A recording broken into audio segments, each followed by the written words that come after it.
Alors, Monsieur Bellamy, ce qui nous intéresse, puisque beaucoup de choses ont été dites depuis 24 heures, 48 heures, c'est est-ce que vous avez le sentiment d'être raccord avec la position de vos militants et de vos sympathisants qui souhaitent, me semble-t-il, un accord avec le Rassemblement national, un accord, pourquoi pas, une alliance en tout cas, et pour des raisons ou programmatiques ou parfois morales, les Républicains ne le souhaitent pas.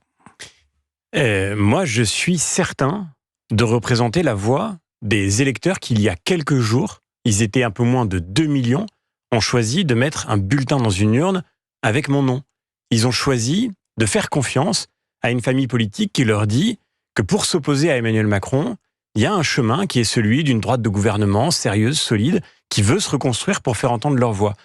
Et moi, je refuse, depuis 7 ans, ça fait 7 ans, Pascal Praud, que je refuse le récit que veut imposer Emmanuel Macron, parce que c'est lui qui, depuis 7 ans, voudrait nous faire croire qu'il n'y a que lui ou le RN. Et c'est pas maintenant, au moment où on voit qu'Emmanuel Macron va sortir de l'histoire, c'est pas maintenant que je vais abdiquer le travail que j'essaye de faire pour votre formation, cette famille politique. Il n'y a pas d'accord à droite, il n'y a pas d'accord à gauche, il n'y a pas d'alliance avec le bloc central, la Macronie, il n'y a pas d'alliance non plus avec le RN. Donc comme vous êtes tout seul, on se dit à quoi ça sert. Donc en fait, ce que vous nous dites, c'est qu'on est contraint de se dissoudre. Voilà, qu'on abandonne tous nos combats, nos convictions, nos idées, la ligne qu'on a défendue. C'est le programme commun de la droite possible, comme il y a eu un jour le programme commun de la gauche. D'abord, j'aimerais bien savoir, parce que vous savez, Marine Le Pen, ça fait des années qu'elle dit, moi j'écoute ce qu'elle dit, ça m'intéresse, je respecte tous les candidats, tous les chefs de parti, j'écoute ce qu'ils ont à dire de ce qu'ils pensent eux-mêmes. Ça fait des années que j'entends Madame Le Pen dire, comme Monsieur Macron, qu'elle n'est pas de droite, qu'elle n'est pas de gauche, qu'elle veut, c'est ce que disait Emmanuel Macron, être en même temps de droite et de gauche. Marine Le Pen, elle dit ni de droite ni de gauche. Et ça fait des années que je l'entends dire qu'elle veut tuer la droite. Moi, je veux la reconstruire. Ça fait quand même une petite différence. Et il y a dans ce pays, oui, c'est vrai, il y a des électeurs de droite. Alors, il y en a beaucoup qui ont été déçus. Il y en a beaucoup qui ont l'impression que la droite ne les représente plus. Je les comprends très bien. Qu'il n'y a plus que 8% dans votre analyse d'électeurs de droite. Non, je comprends très bien les électeurs de droite qui ont été déçus, qui se sont sentis trahis depuis des années, qui ont l'impression que la droite ne les représente plus et qui ont été chercher ailleurs des solutions aux problèmes qu'ils rencontrent. Je les comprends. Mon devoir, c'est de les convaincre. C'est de reconstruire la famille politique qui les représentera demain. Et cette famille politique, pardon de le dire, parce qu'il faut prendre un tout petit peu de recul, il y a la France, bien sûr, mais on est au lendemain d'une élection européenne. Cette famille politique de la droite de gouvernement, c'est celle qui vient de gagner les élections européennes partout en Europe. Mais qui peut perdre en France. Qui est aujourd'hui en très grande difficulté en France. Il est 11h10, on ça va ne veut pas marquer dire une qu'elle première soit pause. condamnée à disparaître. Et les auditeurs vont pouvoir évidemment vous interroger. On a aussi le sentiment, et ça sera plus à l'observateur aussi que vous êtes, forcément, et acteur et observateur, de voir qu'il y a bipolarisation possible, avec un Front populaire très haut, avec un RN très haut également. Et alors, quid de Renaissance, quid des Républicains? C'est la question qu'on va poser. À tout de suite. Et pour poser vos questions, notre invité François-Xavier Bellamy, vous composez ce numéro de 11h à 13h avec Pascal Praud sur Europe 1. Mathias dans 2 secondes. Avant cela, écoutons Éric Ciotti ce matin vers 10h15 lorsqu'il est arrivé à son siège. Mais il n'y a pas de force, je vais à mon bureau. Je suis président du parti. Le coup de force, c'est ceux qui ne respectent pas les statuts. Il n'y a pas eu de bureau politique hier. C'est une réunion de personnes qui se sont réunies elles-mêmes hors de tout cadre. Et d'ailleurs, le tribunal judiciaire de Paris, en ce moment même, est saisi par référé pour contester la validité de cette décision qui n'a aucun sens. Bon, il a pu rentrer manifestement, je ne sais pas si vous avez des informations, François-Xavier Bellamy, il a pu rentrer normalement dans son bureau.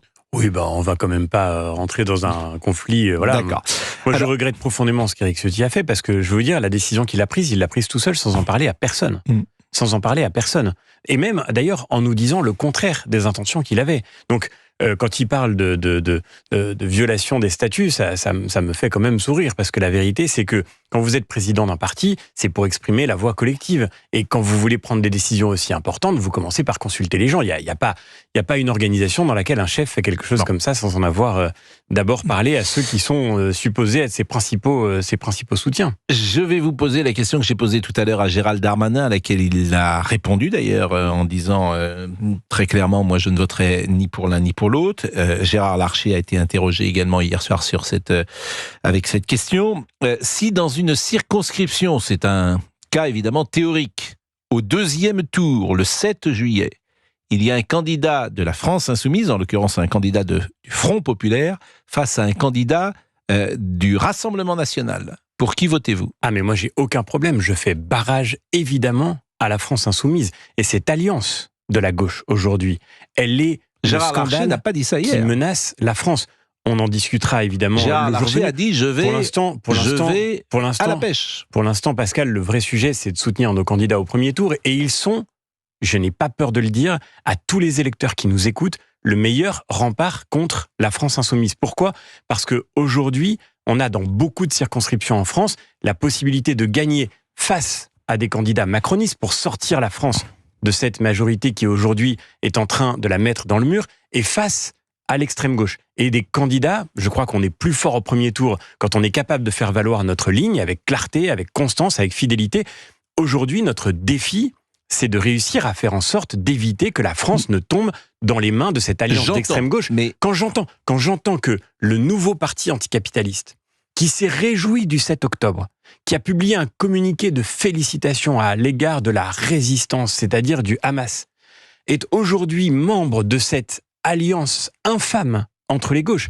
Le vrai antisémitisme, il est là. Et la gauche morale, qui vient nous faire des leçons de front républicain, qui depuis des années nous explique qu'il est nécessaire de défendre les valeurs de la République et qui est en train de se disloquer dans cette espèce d'horrible compromission avec le pire pour l'avenir du pays, cette gauche-là, elle est disqualifiée à jamais pour donner des leçons, à jamais. Ça ne m'empêche pas de défendre mes convictions. Moi, je suis de droite, je l'assume. Je me suis engagé en politique pour reconstruire une droite qui soit fidèle à ses valeurs, qui soit fidèle à ses combats et à ses principes. Mais au deuxième tour, j'aurais défendu les candidats de ma famille politique. Au deuxième tour, s'ils ne sont pas représentés et que je dois choisir, il est évident que je ferai tout. Je l'ai dit, je l'ai écrit dès le premier jour. Je ferai tout pour empêcher que la France insoumise n'arrive au pouvoir dans ce pays. c'est-à-dire que vous voteriez pour un candidat du Rassemblement National Bien sûr. face à un candidat De la du France Front insoumise, Populaire. mais évidemment, du Front Populaire. Quand on entend qu'Olivier Faure nous dit qu'il n'exclut pas que Jean-Luc Mélenchon puisse être Premier ministre, mais attendez, mais qu'est-ce qui se passe dans ce pays ? Qu'est-ce qui se passe ? On a, à l'élection européenne, je l'ai vécu, j'étais au combat tous les jours, on a eu un candidat, M. Glucksmann, qui venait en disant « Nous retrouvons notre clarté, notre dignité, nous ne sommes pas du côté de cette extrême gauche qui pactise avec l'antisémitisme ». Le lendemain, Pascal Praud, le lendemain, le PS est en train d'expliquer que Jean-Luc Mélenchon pourrait devenir Premier ministre. Mais c'est ce qui se passe est monstrueux. Et ça, c'est le vrai danger pour la France. Le vrai danger pour la France, c'est l'arrivée au pouvoir de Jean-Luc Mélenchon. Mathias, bonjour. Mathias, vous nous appelez d'où ? Bonjour, je vous appelle de Vendée. Vendée. Vous êtes quelle profession faites-vous ? Je suis commercial, mais je vous ai déjà eu, Pascal. Rappelez-vous, le foot, c'est un sport de débile. Rappelez-vous. Je suis d'accord avec vous, mais il m'arrive parfois, vous savez... Je vous ai eu dans une ancienne radio. Je vous ai eu sur une ancienne radio. Je ne vous avais pas appelé encore sur... Bon, je suis d'accord avec vous, mais si en plus vous m'avez eu dans une ancienne radio, qu'on est le 9 juin et que je dois me souvenir forcément de tous les auditeurs, parfois, pardonnez-moi, il m'arrive d'en oublier quelques-uns. C'est pas grave. Bon, vous êtes salarié comme commercial ? Oui, je suis commercial. Oui, je suis salarié. Le son n'est pas extraordinaire, malheureusement, Non. mais... Non, je vais reprendre Mathias une seconde, Pascal. Oui, vous allez reprendre Mathias, c'est dommage. Vous m'entendez mieux, là. Bah ouais, je vous entends mieux. Bon, est-ce que vous avez peut-être vous êtes un électeur de quel camp ? Alors, donc moi j'ai 49 ans. Moi j'ai toujours voté LR. Jusqu'en 2012 où j'ai voté évidemment pour Nicolas Sarkozy, et là ils m'ont perdu parce qu'en fait en 2007 j'ai voté pour Sarkozy avec un espoir de fou en fait, et c'est l'année où il avait d'ailleurs bien siphonné. Jamais j'aurais voté Front National à l'époque, et en 2012 parce que j'aurais pas voté pour Jean-Marie Le Pen, il sera aujourd'hui là, je voterai pas pour lui, et quand en effet le bilan de Nicolas Sarkozy, j'ai quand même voté pour lui en 2012 puisqu'évidemment j'allais pas voter à gauche, mais ils m'ont perdu en 2012, donc depuis je vote au Rassemblement National. Voilà, parce que alors Déjà, je viens d'entendre Monsieur Bellamy. Je suis un peu. Il est remonté dans mon estime. Alors, même si, évidemment, alors, je vous interromps, Mathias, mais faites court parce que la liaison est pas terrible. Donc, je vous propose 1 minute simplement pour poser une question parce que c'est pas très agréable à l'écoute. Posez votre question. je veux lui demander pourquoi, comment ça se fait que les LR sont aussi têtus à ne pas vouloir une association sans vendre leur âme, en restant à leur place, et plutôt que de les critiquer et de dire depuis des années Marine Le Pen, elle a toujours dit ni de gauche ni de droite, et que vous n'êtes pas d'accord avec son programme économique, mais allez l'aider plutôt que on a compris la question et on va essayer de sécuriser la ligne. Mais ce que je trouve intéressant dans ce que dit évidemment Mathias, c'est que j'ai l'impression qu'il est tellement représentatif de ce que j'entends, non pas des chefs à plumes, mais de ce que j'entends du terrain depuis 48 heures. Tous les témoignages qui arrivent dans ce studio, tous ces électeurs disent peu ou prou la même chose que Mathias. Mais moi, j'entends de tout, Pascal. J'entends Mathias et j'entends des électeurs qui pensent comme lui.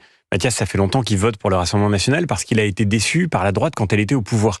Moi, j'étais pas au pouvoir. Je suis pas là pour distribuer les mauvais points. C'est pas mon but. Mon but, c'est de reconstruire. Et ma conviction profonde, je me suis engagé pour ça, Pascal. Oui, je vais pas abandonner mon pas combat. à la vraie question. Mais si, je réponds à Mathias. En décalage avec vos sympathisants. Mais non, militants. j'entends aussi des électeurs qui me disent tous les jours, on a besoin de reconstruire une droite qui soit claire. Pardon, mais je vais pas prendre des leçons de cohérence, Pascal, de la part de gens qui ont passé leur temps à se contredire sur tous les sujets. Des sympathisants, Marine Le Pen, oui, d'accord. C'est ça qui m'intéresse. Mais moi, mon seul sujet, c'est les sympathisants. Mais les sympathisants, mon je vous le seul redis. sujet, c'est votre électorat.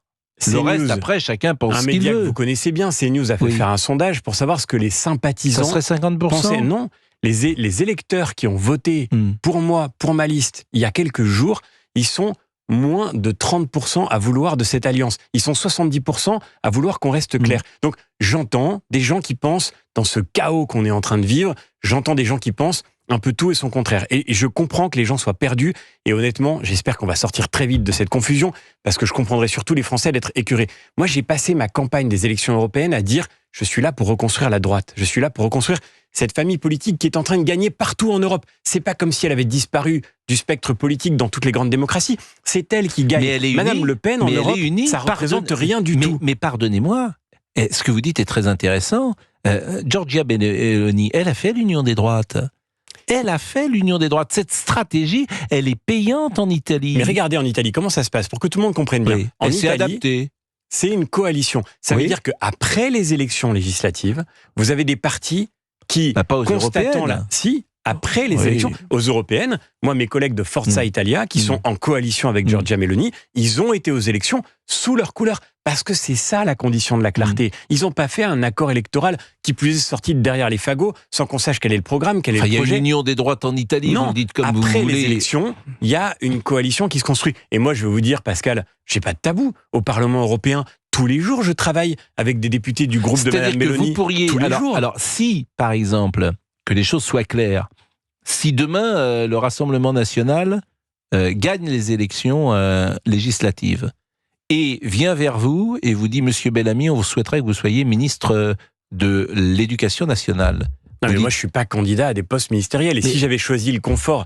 Non, mais, Monsieur je veux mais dire, là, vous ne Pascal, voulez pas répondre. Vous dites après, là, c'est après les élections. Mais je vous réponds très simplement, Pascal. Est-ce que si le RN gagne et fait une politique d'ouverture et vient vers vous et vous propose d'être ministre de l'Éducation nationale, un domaine que vous connaissez très bien, est-ce que vous dites oui ou non? Ma question est simple. Ma réponse, c'est qu'aujourd'hui, on est dans une élection législative. Les députés LR qui seront élus demain à l'Assemblée nationale, ils voteront dans l'intérêt de la France. Ils choisiront ce qui est bon pour le pays. C'est ça qui est terrible. Mais ce que je veux dire par là, c'est aussi un des problèmes pour les auditeurs parce que. Mais c'est parfaitement clair. Mais le non, problème pour les auditeurs, ma question, elle est simple. Les hommes politiques, moi, j'ai du mal souvent à faire des interviews politiques pour ça, et on me reproche parfois d'interrompre les uns et les autres parce que t'as jamais de réponse claire. Vous pouvez dire oui ou non à ma question. Si Madame Le Pen gagne, est-ce que vous acceptez d'être ministre de l'Éducation nationale? Le Pen, elle fera un gouvernement avec sa majorité. Moi, je suis pas candidat pour rentrer au gouvernement. Donc c'est non. Mais non, d'ailleurs, la vérité, c'est oui que... ou c'est non? Mais non, mais le RN aujourd'hui, s'il a une majorité à l'Assemblée nationale, il fera un gouvernement RN. Mais la réponse mais est ça non. s'appelle l'ouverture. Quand Nicolas Sarkozy, il a été président de la République, il est allé chercher des personnalités qui étaient pas forcément de son camp. Et bien là, de la même manière, on imagine bien que Madame Le Pen, elle aurait intérêt. Et ça vous ennuie, Pascal, au fond. Mais non, ça, Pascal, ça donne l'amertume de Mathias, qui se dit, que quand il a voté pour Nicolas Sarkozy, il n'a pas eu exactement l'union des ce qu'il droites, attendait. quand vous m'avez dit l'union des droites, c'est avant les élections, vous en voulez pas après Mais non plus. Je en dis fait, que vous la voulez jamais. on votera parce que Giorgia ce qui Meloni, vous va m'avez dit dans le bon après sens. les élections. Oui, mais s'il y a une coalition qui se construit, c'est pas du tout la même chose que de se fondre dans ce qui est en train de se passer aujourd'hui. Qu'est-ce qui fait Mais que c'est pas Mathias... aujourd'hui, là, je vous posais au 7 Qu'est-ce qui juillet. fait que Mathias est écœuré? Qu'est-ce qui fait que les Français sont Justement, écœurés? Mathias, je lui donne la parole. Qu'est-ce qui fait que vous êtes écœuré, Mais c'est Mathias? qu'ils ont l'impression que les gens courent derrière des postes et des places. C'est pas mon cas. Mathias. Monsieur Bellamy, on vous a pas demandé de fusionner ou de ne pas garder votre identité. En effet, en Italie, les groupes restent les mêmes et il y a une association. On vous dit pas d'aller au RN. Je me doute bien que si vous ne votez pas RN et que si vous n'avez pas une carte RN et que vous êtes aux Républicains, c'est parce que les idées ne sont pas les mêmes. Mais vous avez quand même, comme dit Pascal, des grosses passerelles. Et je pense que l'intérêt de la France aujourd'hui, vu la merde dans laquelle on est, excusez-moi, nécessite que la droite revienne. Les Français le veulent, la majorité de vos électeurs le souhaitent, et alors, heureusement, je vous ai entendu parler tout à l'heure, au moins, Pascal vous demande, vous allez voter LFI, vous votez RN. Au moins, vous n'allez pas dire comme ce matin, monsieur Darmanin, déjà qui n'a même pas le respect d'appeler ça le Rassemblement National et non le Front National, parce que ce n'est plus le Front National. Moi, jamais j'aurais voté pour le Front National. Ok. Mathias, on va marquer une pause. On va marquer une pause, il est 12h27, mais c'est vrai que c'est intéressant, et puis je remercie François-Xavier Bellamy de se plier. Alors, bien sûr, ce n'est qu'un électeur, ça serait bien d'ailleurs d'en avoir un autre. Ce qui serait bien, c'est qu'on ait un électeur républicain qui a voté pour Monsieur Bellamy et qui dise pas d'alliance. On va avoir. Voilà. Monsieur, on va avoir, monsieur. Parce que, qu'est-ce que vous insinuez là? Faudrait peut-être se mettre au travail. Oh là là, monsieur, ça va pas ou quoi? Monsieur Boubouk. Mais Pascal, c'est d'une efficacité hors norme. Qu'est-ce que vous dites? Olivier Guénec. Alors, Olivier Guénec, vous avez un professeur de philosophie avec vous. Voilà, alors, Olivier Guénec. C'est vrai que là, on est un peu loin de la philosophie. Olivier Guénec est un spécialiste de Platon. Ah, c'est vrai? Mais on va parler de Platon. Alors. On va parler de Platon, monsieur. Bien sûr. On aimerait bien se réfugier dans le monde des idées en ce moment. Le problème, c'est qu'il dit la caserne de Platon. Il dit pas la caverne, il dit la caserne de Platon. Bon, c'est ça, mais après, il peut avoir... Bon, je pense que je peux apprendre des choses à monsieur Bellamy. Bien sûr. Je viens prendre un cours avec plaisir. Mais vous savez, en fait, monsieur Guénec, c'est une philosophie, sur le terrain, appliquée. Voilà. C'est un homme qui fait de la philosophie sans s'en rendre compte. Et c'est ça que j'aime chez lui. C'est un cours de philosophie. Et puis, on n'avait pas salué tout à l'heure monsieur Karasoumayan. Il est là, finalement, monsieur Karasoumayan. Avec des électeurs ou des sympathisants, voire des militants des Républicains, il y en a un qui souhaitait l'union des droites. Et je crois que nous sommes avec Lynn. Bonjour, Lynn. Bonjour, monsieur Pascal Pro. Lynn, vous habitez Paris ? Oui, à côté, j'habite à Neuilly. Ah, donc vous êtes effectivement une militante ex-RPR, peut-être UMP, aujourd'hui républicain ? Ah oui, depuis longtemps. Oui, vous savez, j'ai fait les campagnes de Jacques Chirac, de Sarkozy. Je suis pas toute jeune, mais je suis une vieille militante de droite. Donc vous avez votre carte, par exemple, aux Républicains aujourd'hui ? Oui. Donc vous avez voté pour monsieur Bellamy ? Bien sûr. Ouais, merci beaucoup. Quelle est votre position sur est-ce que vous avez apprécié Éric Ciotti et cette alliance possible avec le Rassemblement National ? Pas du tout, mais pas du tout.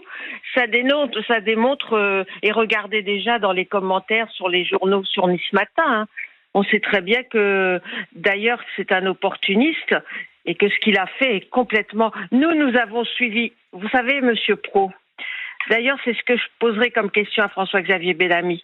Quand monsieur Ciotti a été élu président des LR, il y avait beaucoup de personnes, même dans les cadres, qui n'étaient pas d'accord. Pourquoi n'a-t-on pas, à ce moment-là, cessé de parler la langue de bois ?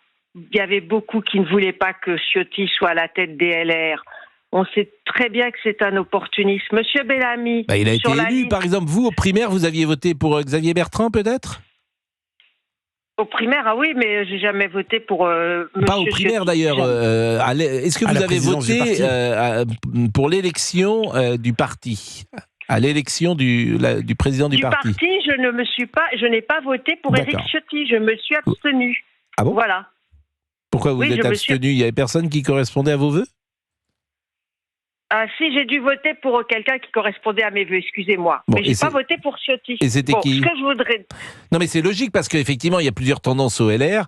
Ciotti était le plus à droite. et c'est quand même la ligne la plus à droite qui a gagné. Bon, Non, c'est pas une question de plus ou moins à droite. Bah, moi, ça se moi, je traduit- il soutenais est plus Bruno à droite. Retailleau, il n'est pas moins à droite, simplement. Il n'est pas moins à droite, mais par exemple Xavier Bertrand est moins à droite qu'Éric Ciotti, on peut en tout cas perçu comme ça. Ce qui est sûr, c'est qu'aujourd'hui, le défi pour nous, c'est de retrouver la clarté nécessaire. Bon, je suis d'accord, Voilà. mais la question de Ça, c'est Lynn, ça, Lynn, c'est pourquoi ça, la question. est-ce que vous voteriez pour le Rassemblement National? Non, Jamais.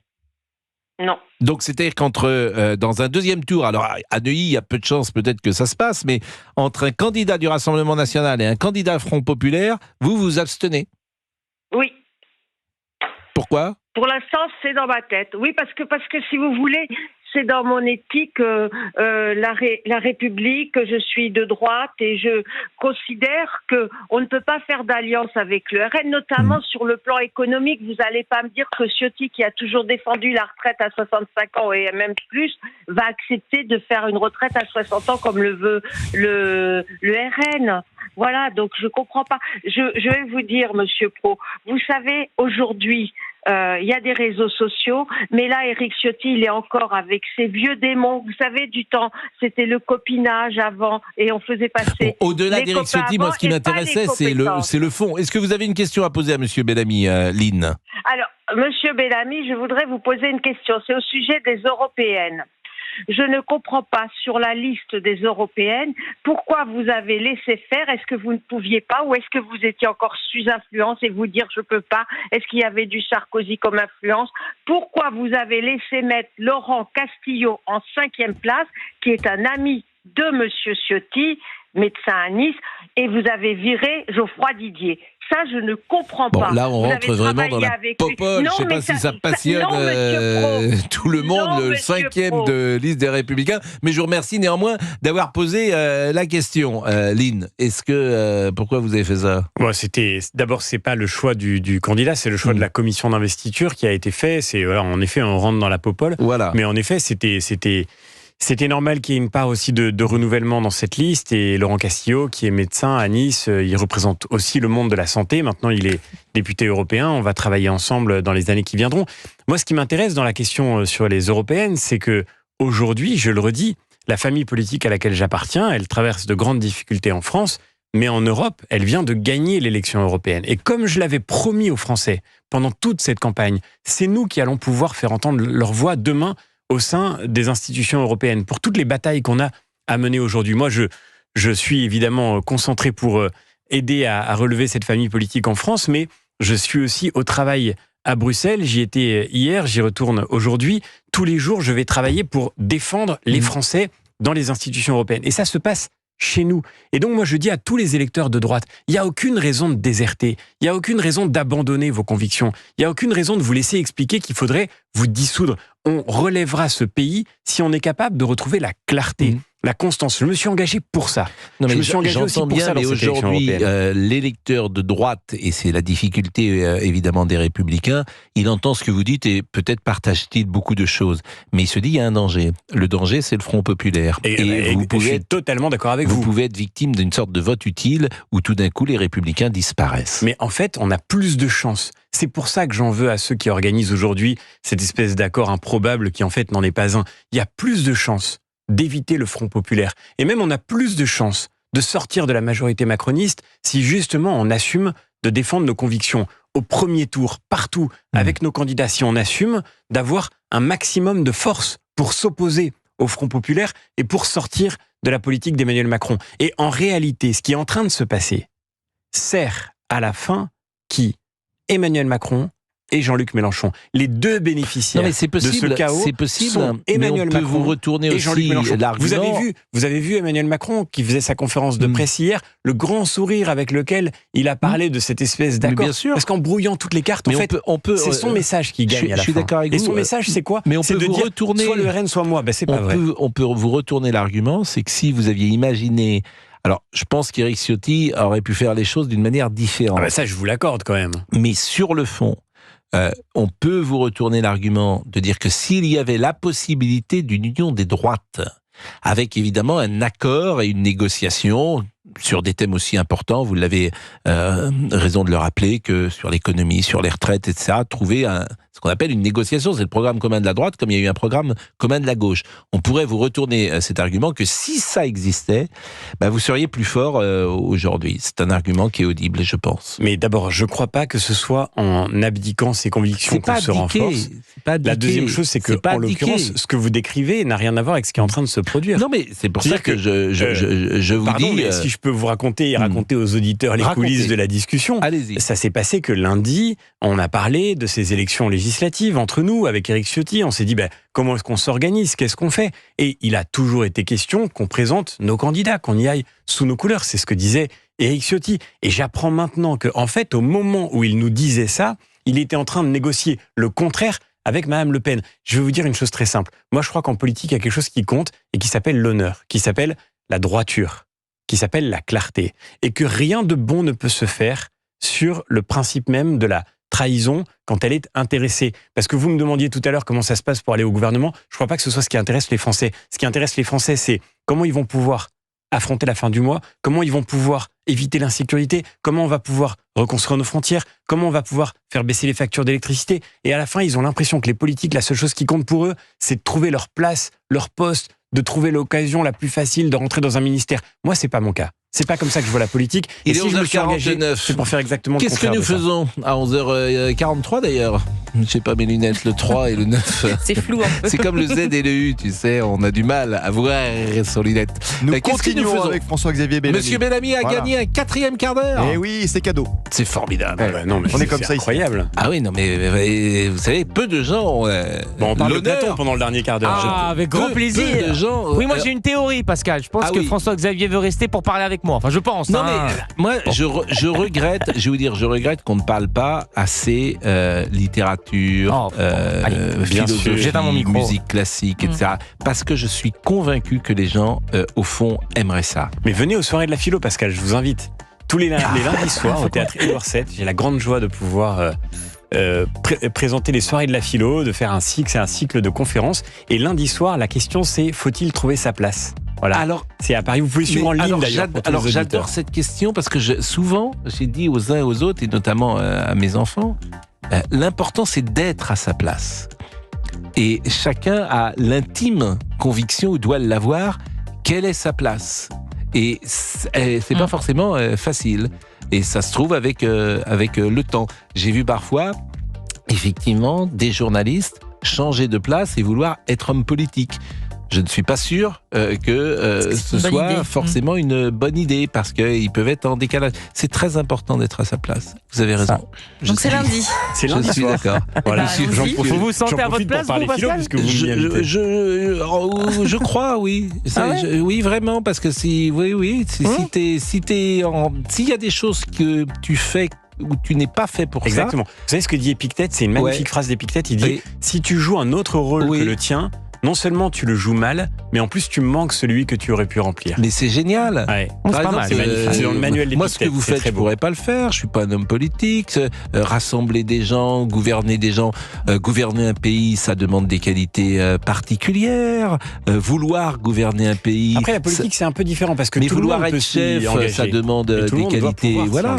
Oui, mais c'est pas un métier, la politique, justement. Tout le monde ne sait pas conduire des hommes, mener des hommes. Ça demande un ressort intime. Moi, je connais quelques personnes politiques. Il faut une énergie, une intelligence, une combativité qui sont peu communes. Donc forcément, et il y a quelques imposteurs, bien sûr, mais ils réussissent pas. Vous parlez de Fabrice? Non. Faut rester à sa place. Oui. Toujours rester à sa place. Il y a des frontières invisibles entre les êtres. Oui, on connaît. Allez, les 45. On connaît pas, moi. Des frontières invisibles. Oui, allez. 11h45. À tout de suite. On parle philosophie et on était en train d'égrener nos sujets de bac de l'époque. Le bonheur est-il une affaire privée? C'est magnifique comme sujet. C'est le sujet que vous aviez eu. C'était mon sujet. Bon, et qu'avez-vous répondu à cela? Alors, je serais bien incapable de vous refaire ma dissertation, mais qu'en pensez-vous aujourd'hui? Le bonheur est-il une affaire privée? Est-ce qu'on peut être heureux tout seul alors que le monde tombe? Je crois que c'est Raymond Aron qui avait dit après Auschwitz, on ne peut plus être heureux. Moi, je ne crois pas que le bonheur soit purement une affaire privée. C'est pour ça que je me suis engagé en politique aussi. Je pense que le but, c'est de servir le bien commun et de faire en sorte qu'on puisse Autrement, on est un drôle de loulou, quoi. Ce monde et ce pays un peu plus heureux qu'ils ne le sont. Il y a un film que j'ai vu cet hiver où on voit une famille allemande qui vit à côté d'un camp de concentration. Bon, cette famille, est-ce qu'elle peut être heureuse alors qu'à 10 mètres d'elle vit ou meurt, plus exactement, les Juifs en l'espèce. Patrick Vignal est avec nous, vous le connaissez, c'est un ancien député Renaissance. Je dis ancien désormais, puisque vous repartez au combat sans doute, monsieur Vignal. Écoutez Pascal, j'espère que le bonheur des Français va nous permettre peut-être de continuer l'aventure. D'abord, bonjour à monsieur Bellamy. Bonjour. Qui a fait une très très belle campagne, propre, intègre et efficace, je voulais vous le dire. Merci infiniment. Mais vous voyez, j'ai l'impression que des gens comme vous, moi je vous connais tous les deux, vous pourriez évidemment travailler ensemble. Il y en a un qui est à Renaissance, l'autre qui est Républicain. On peut être adversaire politique et se respecter, c'est surtout ça. Mais j'ai dit travailler ensemble. Je pense qu'il y a... En fait, il y a beaucoup de choses sur lesquelles vous devez tomber d'accord. J'ai ce sentiment. Ouais, si vous me permettez, en fait, on s'est retrouvé avec 3 blocs. C'est-à-dire, on a un bloc, une droite dure que refuse M. Bellamy, et c'est bien. On a une droite, enfin, une partie d'extrême gauche, excusez-moi, d'extrême gauche compliquée, et un centre Renaissance, quelques républicains, Horizon Modem, et aujourd'hui, c'est très dur de cohabiter avec ces trois pôles. Voilà, ça c'est le premier débat. Non, mais moi je suis, pardonnez-moi monsieur Vignal, mais moi je suis absolument en désaccord avec cette interprétation. Ah, allez-y. Moi j'ai jamais cru à ce que proposait Emmanuel Macron, parce que j'ai jamais cru au en même temps. Je pense que la politique, c'est pas du en même temps. C'est comme la vie. On parlait de philo, voilà, la vie, c'est ce que disait Kierkegaard. C'est le titre d'un de ses livres. C'est ou bien ou bien. Voilà, il faut choisir. Et moi, je crois que ce qui structure le clivage démocratique, et j'aime le pluralisme, j'aime le désaccord démocratique. Je crois que c'est important parce que c'est la condition de la liberté. C'est ce qui fait qu'à la fin, les gens peuvent choisir. Moi, j'ai toujours cru que le pluralisme démocratique, c'est ce qui se passe d'ailleurs dans tous les pays européens autour de nous. Le vrai pluralisme, il s'exprime dans le clivage entre la gauche et la droite. Je ne crois pas à cette idée qu'il y a un bloc central et puis partout autour des extrêmes. Je ne pense pas que les gens qui sont en désaccord avec le gouvernement actuel, j'en fais partie, sont forcément des extrémistes. C'est pas vrai. Je pense que le vrai sujet, c'est de retrouver cette clarté du débat démocratique qui n'empêche pas de se respecter, mais qui veut dire qu'à la fin, on a des visions différentes et divergentes pour l'avenir du pays. Moi, attendez, c'est pas le problème de respect. Moi, ça fait 3 mandats que je suis élu. Tous mes copains, ils sont républicains. Je peux vous dire que, par exemple, les républicains chez moi, ils sont en train de se dire peut-être qu'on va accompagner Patrick Vignal parce qu'il fait le job. Ce que je veux vous dire, en fait, c'est que justement, cette société a évolué. Le premier parti de France, c'est le parti de l'abstention. Si vous regardez autour de vous, les gens disent c'est votre monde, c'est pas le nôtre. On vous croit plus. On a ce débat. Mais à cause de cette confusion. Laissez-moi finir, s'il vous plaît. Pardon. Je suis pas certain, François. Je suis pas certain que ce soit François Xavier Sarr. Regardez le spectacle, y compris dans mon mouvement. J'ai pas de problème avec ça. Pascal Procès, je suis un homme libre, loyal mais libre. Mais quand je vois ce qui se passe au RN, ce qui se passe à Reconquête, ce qui se passe avec Ciotti, on voit bien que les Français sont perdus et nous les perdons. Moi, ce que je trouvais très intéressant, et on le fait à l'échelle régionale, c'est qu'effectivement, qu'on ait un socle de valeurs communes. Moi, je pense que vous êtes un vrai républicain. Je pense qu'aujourd'hui, on a à la fois un RN très très dur, très très haut, mais comme on a une bande d'insoumis qui sont des braillards, ça nous pose nous-mêmes l'interrogation de se dire si au second tour on a un insoumis et un Rassemblement national, on ira faire aquaponer ou on va pencher vers le Rassemblement national. Mais moi je suis clair, le problème du Rassemblement national, on l'a mal géré dans cette campagne Nous Renaissance, à force de taper sur les gens. Quand vous avez des ministres qui disent je dis aux électeurs qu'ils ont été nuls parce qu'ils ont voté pour un maire Rassemblement national, ils insultent les électeurs. Et donc moi je sais qu'il y a à la fois Patrick, j'entends, mais je vous coupe parce qu'on devine à demi-mot ce que vous souhaitez dire. Vous représentez évidemment dans votre département, dans votre circonscription? Dimanche soir, je suis au 3e mandat, je me suis posé la question, 3 heures, j'ai réuni mes équipes et je leur ai dit, écoutez, on va faire autre chose, parce que ça me fatigue. Bon, et alors, finalement... Lundi matin, j'y repars, j'ai très envie, vous êtes tous... parce que... C'est une drogue. Parce que voilà... Mais, et puis si ça marche pas, Pascal, c'est pas grave. Circonscription de Montpellier, c'est bien ça? Très très dur, la 9e circonscription, c'est 50% RN. Et là, j'ai Peut-être ça permettra à monsieur François Bellamy. J'ai un si autiste.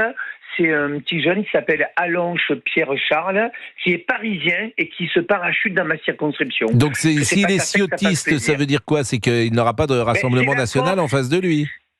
Voilà, c'est l'accord Ciotti. C'est l'accord Ciotti. Bon, ok, merci beaucoup, Patrick Vignal. Ça sera, à mon avis, une circonscription test, très certainement, qui sera regardée de près, puisque des ciotistes, comme on dit, il n'y en a pas forcément beaucoup dans toutes les circonscriptions. En tout cas, je ne sais pas comment ça va se mettre en place. Ce qui est sûr, c'est qu'aujourd'hui, pour les Français, le défi, c'est de réussir à sortir le pays de la crise. Et la crise, il faut bien regarder en face la réalité du bilan de cette majorité. Dans cette circonscription, il y aura donc un candidat Éric Ciotti, il y aura sans doute un candidat par définition républicain, et il y aura un candidat Rassemblement national. Ça va être intéressant. 3 candidats, peut-être avec des idées assez proches. Il est 11h57. Je vais remercier cette fois-ci François-Xavier Bellamy. Mais c'est Quand est-ce qu'on pourrait parler philo pendant une demi-heure avec les auditeurs? Ah bah je viens avec joie. C'est vrai, on peut faire ça ou pour pas? Pour réviser le bac. Ce serait un bonheur. Ça nous permettrait de respirer un peu après tout ça. Non mais moi je suis demandeur. Mais vraiment, si vous venez, on parle que philo avec François-Xavier Bellamy. Vraiment avec joie. Et on peut faire ça. On a le droit de faire ça la semaine prochaine ou pas? Si on parle que de philosophie. Ah bah oui, que de philosophie. Mais vous changez le format de l'émission toutes les semaines. C'est le 18 juin l'épreuve du bac. Le format de l'émission, c'est quand l'épreuve du bac? Le 18 juin, mardi 18 juin, l'épreuve du bac. C'est quand? C'est mardi prochain? Bah oui, déjà. Vendredi, c'est le français et mardi, c'est la philo. On est quel jour aujourd'hui? Jeudi, 13. Eh bien, est-ce qu'on peut inviter le 18 juin pour que monsieur Bellamy réponde en direct au sujet. On fera les sujets ensemble, Pascal. Bah ouais, ça, je trouve que c'est bien. C'est toujours très beau, les sujets du bac. J'adore les sujets du bac. Moi, je me souviens de mon sujet de bac en 1982. Vous vous rendez compte? C'était lequel? L'engagement politique est-il compatible avec la réflexion philosophique? C'est incroyable, j'avais choisi ça. Et vous avez eu combien? Quelle note? Non, mais c'est l'histoire de ma vie. J'ai eu 12. Ouais, voilà. C'est l'histoire de ma vie. J'ai 12. Il a tout le temps 12. Voilà, c'est ma vie. Je suis un type qui a 12. Ah ouais, 12 millions sur le compte. Non, mais je me souviens de mes notes, bien sûr. Mais j'étais un peu vexé. Parce que t'aurais aimé avoir 14, 15. Voilà, et puis, mais 12, c'est pas mal déjà, honnêtement. Oui, c'est pas mal. Si, en philo aussi. Non, c'est pas top. Non, mais t'es un petit peu. Vous êtes dur. Non, mais 12, c'est pas 13. Vous voyez, c'est juste. Ah bah oui, toujours faire mieux, ça c'est sûr. C'est pas 13. C'est pas 13. T'es un peu vexé, un petit peu vexé. Voilà. Bon, donc, non, mais sérieusement, le 18 juin, c'est possible ou pas? Moi, je parle pas au hasard, hein. Est-ce que c'est possible de vous avoir? Alors regardez, entre 11h et midi. Si vous m'invitez. Moi, je vous invite pour parler philo. Plus la veille pour la révision, les révisions, non? Plus lundi pour les révisions. Non, parce qu'on aura les sujets. Ah oui, on aura les sujets, exact. Ok, d'accord. On regardera les sujets avec joie. C'est possible, vous êtes. Je vous dis ça. Eh ben oui, je vous dis ça, ça veut dire. Ça veut dire non. Parce que moi, il faut que je travaille à Bruxelles. Là, on a beaucoup de batailles à mener pour défendre les Français. La philo, c'est beau. C'était le temps où Bruxelles chantait. 11h59. C'était le temps où Bruxelles. Voilà, j'ai fait. Vous n'êtes pas seul. J'ai fait chanter Monsieur Bellamy. Sur les pavés de la place Sainte-Catherine. Et ben voilà, vous voyez. Brel, éternel. Brel éternel.